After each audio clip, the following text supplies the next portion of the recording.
This is a legacy episode of the Lesbian Historic Motif podcast, originally released as part of the Lesbian Talk Show podcast group.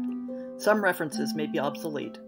The show looks at lesbian-relevant themes in history and literature, has interviews and discussions about current historical fiction with queer female characters, including fantastic versions of the past, and presents new original historical fiction for your enjoyment.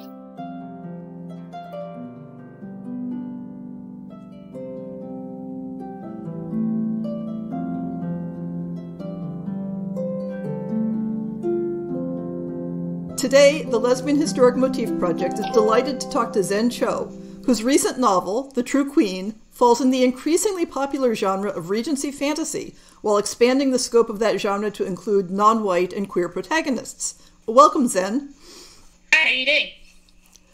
So, The True Queen is something of a sequel to your first novel, Sorcerer to the Crown, which I loved, but with new central characters. Why don't you tell us something about the series and specifically about The True Queen?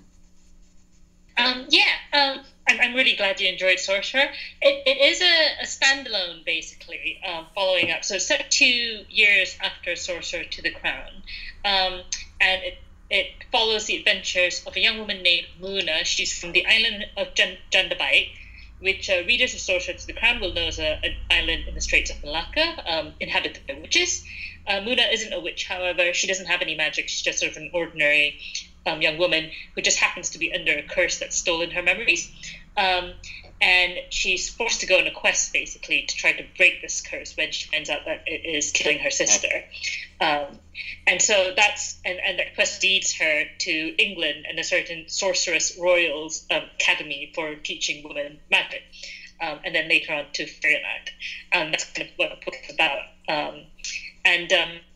It's not a kind of classic second act of a fantasy trilogy because I wrote Sorcerer to the Crown as a standalone. So it's also a standalone. So, but the Sorcerer Royale that you mentioned, is that the character then from Sorcerer to the Crown? That's right. So several of the characters from Sorcerer to the Crown appear again and have a big role in the events of the book. But the point of view and the story is that of new characters. Uh-huh. So in both novels and in many of your short stories, characters have strong connections with Malaysia, which, for the listeners right now, that is in fact where Zen is at the moment while we're doing this recording. So it's not at all surprising because you were born and raised there.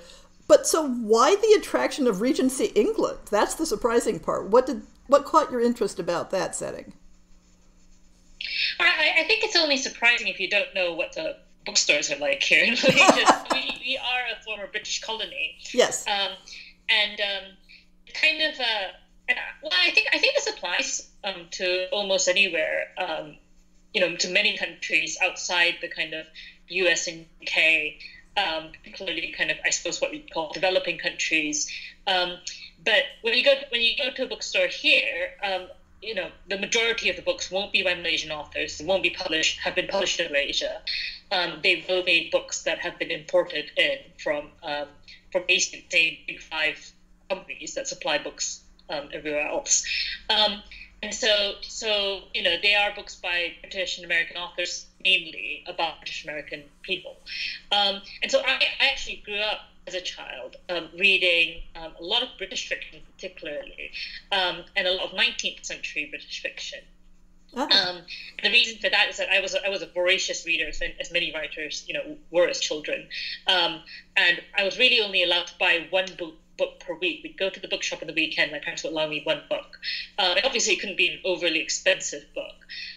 So I made a great discovery, which was the Penguin Popular Classics, which is a series of sort of each paperbacks, mass market paperbacks, which were sort of $5.80 each ringgit, which is less than $2 by today's exchange rate, and wouldn't have been very much by the exchange rate of the time either. And so something like Jane Eyre is a lot of reading for less than $2. Yes. And so it was a particularly sort of economically efficient way for me to get the reading material I needed.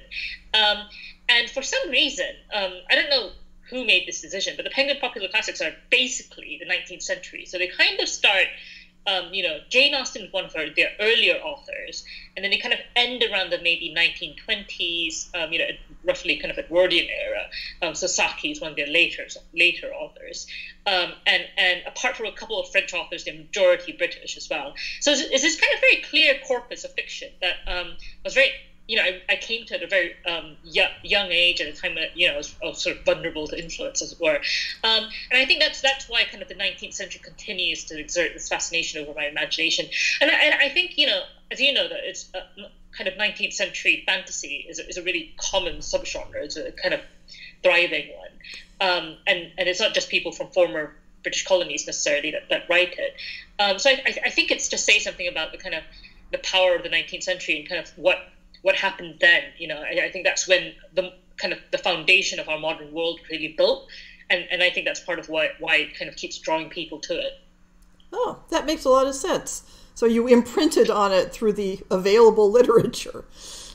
Well, that's right. Yeah, and I think I see it as well as a kind of way of engaging, I guess, with Malaysia's imperial, kind of past as a colony of the British Empire, which is something I'm really interested in doing. Yeah, what's really clear in the pair of novels is that you are not just playing in someone else's sandbox. You are bringing, your shovel and pail into the sandbox and building your own structures there. And I really loved that you're not just recapitulating the types of stories that people set in Regency, but bringing your own stories into it and making it yours. Yeah, I think there's a kind of synthesis, right? So the fact that I was a reader of these books means that to me I was always in them. Yes. Because as a reader you're participating in the book. Yeah, that they belong to you. I was saying that they belong to you just as much as they belong to any other reader. As much as they belong to me as an American. That's right. What I was going to say as well is that historically, the colonies were as influential in Britain as Britain was on them. So I kind of see Sorcerer to the Crown and True Queen as kind of part of this project of making that visible. Yes. In a way, I'm not implanting anything new. It was always there. Right. Yes, I'm sorry for having interrupted you on that. No, that's right. So I was delightfully surprised when I found out from someone who had read an advance copy that The True Queen included queer characters, because there wasn't actually any clue about that in the promotional materials. What inspired you to take your characters in that direction, and could you talk a little bit more about that?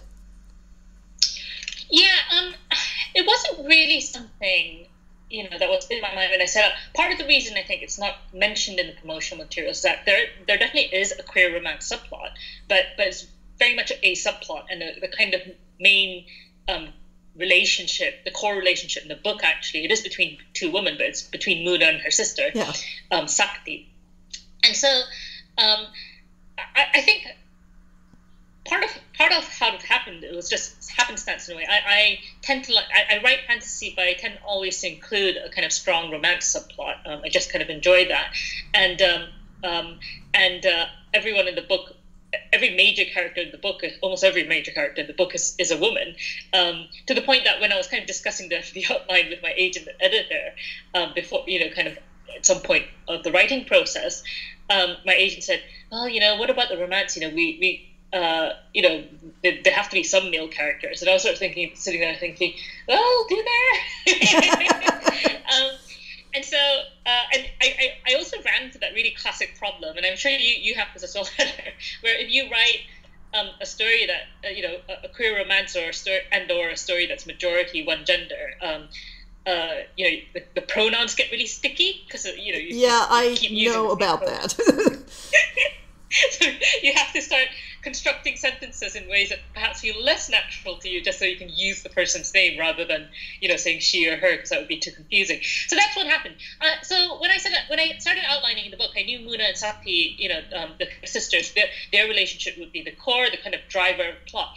But there's a story about Muna coming to England, and she kind of meets people, and it's kind of a story of self-discovery, and I I was hoping a kind of romance would develop naturally. You know, I didn't want to force it, but so it did happen, and I'm very pleased about that. I mean, in general, just having, I think, queer romances as well as straight romances in my stories is important to me. I just think it's nice to have a bit of variety. So I know you also have a historic romance set in the early 20th century. And I think that one's set in London? That's right, Perilous Life of J.D. Are there any other favorite historical periods that you'd like to explore in fiction in the future? Yeah, well, I think there's kind of one that I'm still aspiring to do, but I don't have the equipment yet, which is I'd really like to set a story, a fantasy, in the kind of, how do I say this, the kind of 14 to 1600s, roughly, in maritime Southeast Asia. So a story set among the classical kingdoms of maritime Southeast Asia, which I mean kind of the Malayan archipelago, Indonesian archipelago, Philippines as well, that kind of whole area, because it was, at that time it was a kind of area that had a lot going on, loads of kind of cultural intermixing, lots of hybridity, because Southeast Asia is kind of between India and China, which were big powers at the time, the kind of major cultural kind of producers, as it were. And then you have this region which, there's all sorts going on. You had pilgrims coming on the way from China to India, Buddhist pilgrims. You had, obviously loads of royal families, loads of kind of kingdoms in a fairly small area. Pirates, obviously, it's a sea-based society. And I think it's just a really interesting time, but and underrepresented. But because it actually it's not that well. How do I put this? So basically, if you want to research Regency England for a book, it's super easy. There's several books actually written specifically for romance writers writing in that period, right? And they tell you exactly what you need to know, from how long it will take to get from Bath to London, to what sort of underwear they wore, which is obviously important. Well, it's important if they're taking it off. Yeah, right. But if you want to research, the kind of classical kingdoms of maritime Southeast Asia, that's actually a bit more challenging. And so that's kind of an ongoing project of mine.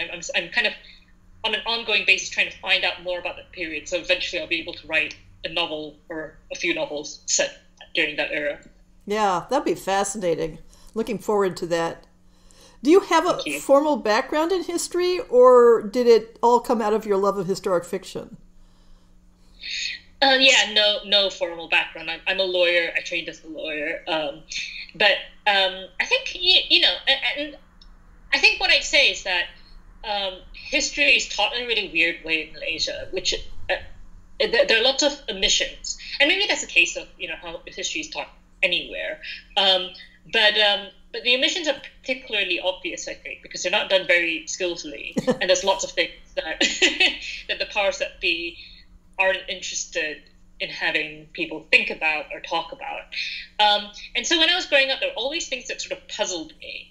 Even really basic things like, for example, why are the bookshops full of English language books by people who aren't Malaysian? Yeah. And that sort of thing.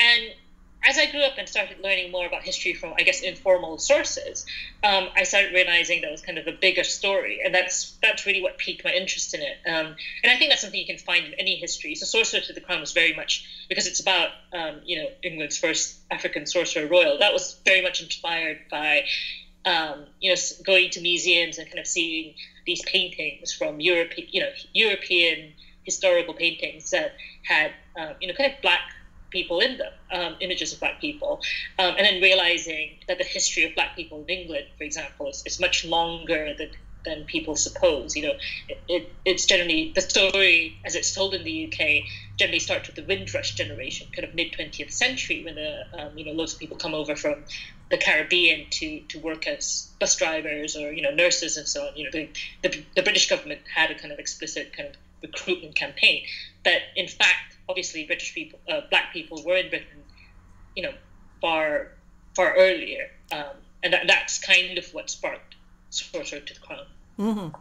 Yeah, I know that one of the books that is on my shelf waiting for me to find time for it is about Black people in London in the 16th century. And the more you learn about it, the more it changes how you imagine those time periods. That's right. So one of the things I often ask authors about is the challenges that they face in trying to write queer characters in historical settings that are both true to the historic setting and relatable for the modern reader. And when I was thinking about that question, it occurred to me that in some ways that might even be an easier thing as a writer to tackle than, I'm trying to figure out how to put this, but you are writing characters and cultural settings that will be unfamiliar to the majority of your readership, and you do it very well. And I'm wondering, is writing queer characters any different for you than presenting your non-Western characters to a Western readership? I think that's a really astute point. I think you're right that it's a similar challenge. Because in a way, in both, this is going to sound slightly wrong. Because what I'm going to say is that in a way, in both cases, you're kind of translating something. Oh yeah. You're into a setting. But I think that's slightly wrong because queer people have always been in every set, in these settings. But perhaps not understood in the way that we understand queerness and identity and so on and sexuality now. And I suppose that's true as well of kind of these non-Western characters, cultures, settings.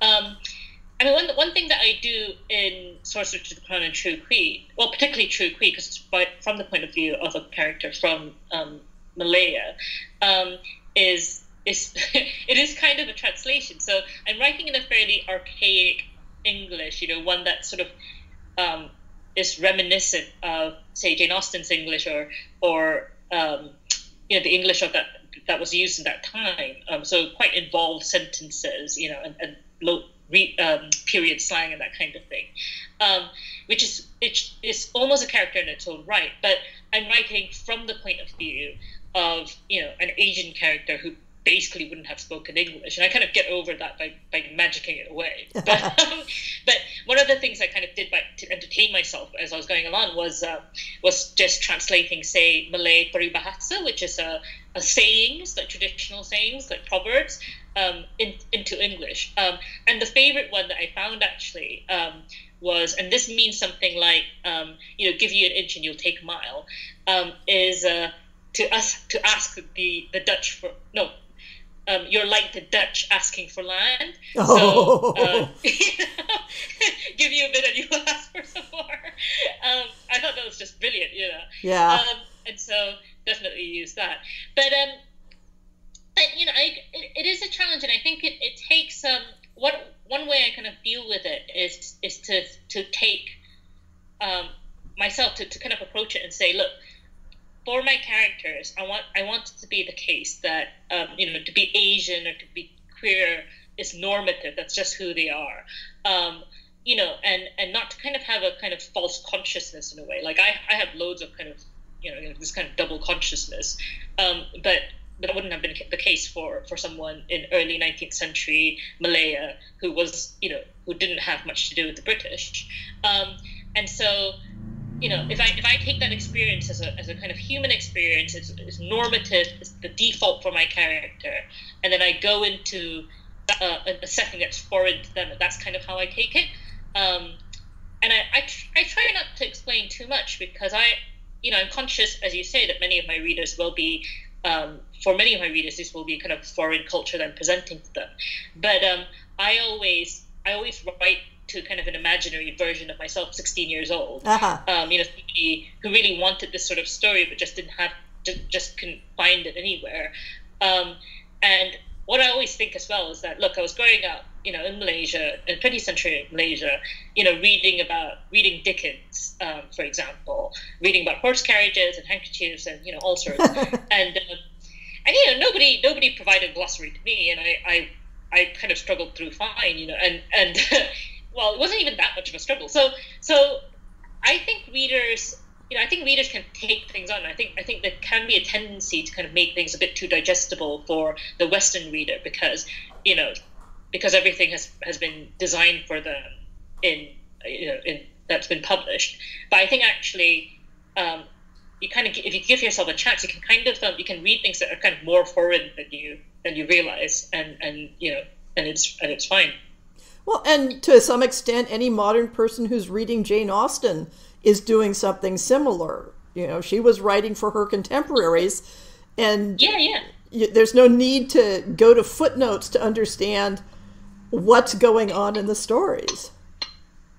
Yeah, you don't need to dumb it down too much. I think that's absolutely right. Especially fantasy readers, you'd think, would be fine with being plunged into a new world with new norms and names and all sorts. Yeah, I know I am. I very much prefer stories that toss me in the deep end and say, you can swim, right? I think most readers can swim. I think that's right. Yeah. So what projects are you currently working on that you'd like to share with the listeners? So, unfortunately, I can't really share what I'm working on right now because they're all kind of, in the code of silence at the moment. But I do have a couple of things that I'm really excited about sharing with people very soon. So there hopefully won't be as long a gap as between publications as there was between Sorcerer and the True Queen. And if you want to hear more about that, I'd recommend either signing up to my mailing list. I've got 2 mailing lists, but one's a new release mailing list, so I only send out emails when I've got a new story out, and that's probably the best way to keep track of what I'm publishing. And I'm also obviously in social media. I'm on Facebook, Instagram, Twitter as Zenaldehyde, so that's Zen Aldehyde, and it's a dumb joke because aldehydes are made up of carbon, hydrogen, and oxygen, so it spells Cho. Yeah, I remember when I first realized that and kind of, had this duh moment. It's like, of course. It's because someone nicked Zen Cho. I got there, so puns are the way to go. Clearly. Yeah. So you've got your website, zencho.org. And you're on Twitter and Facebook, which you just said. Any other social media that you'd like to tell people about? No, that's it. I should have mentioned my website straight up, but you can find the mailing list, the subscription form for the mailing list I mentioned on my website. Fabulous. I'll include links to all of that in the show notes. So thank you so much for sharing your time with the Lesbian Historic Motif Project. Thank you for having me. I hope you've enjoyed this episode of the Lesbian Historic Motif Podcast. See the show notes for links to people and topics. Most shows will have a transcript linked as well. If you have a book announcement, a topic suggestion, or might like to appear on the show, please drop me an email. If you enjoyed this podcast, please rate it and subscribe on your favorite podcast app, and consider supporting our Patreon.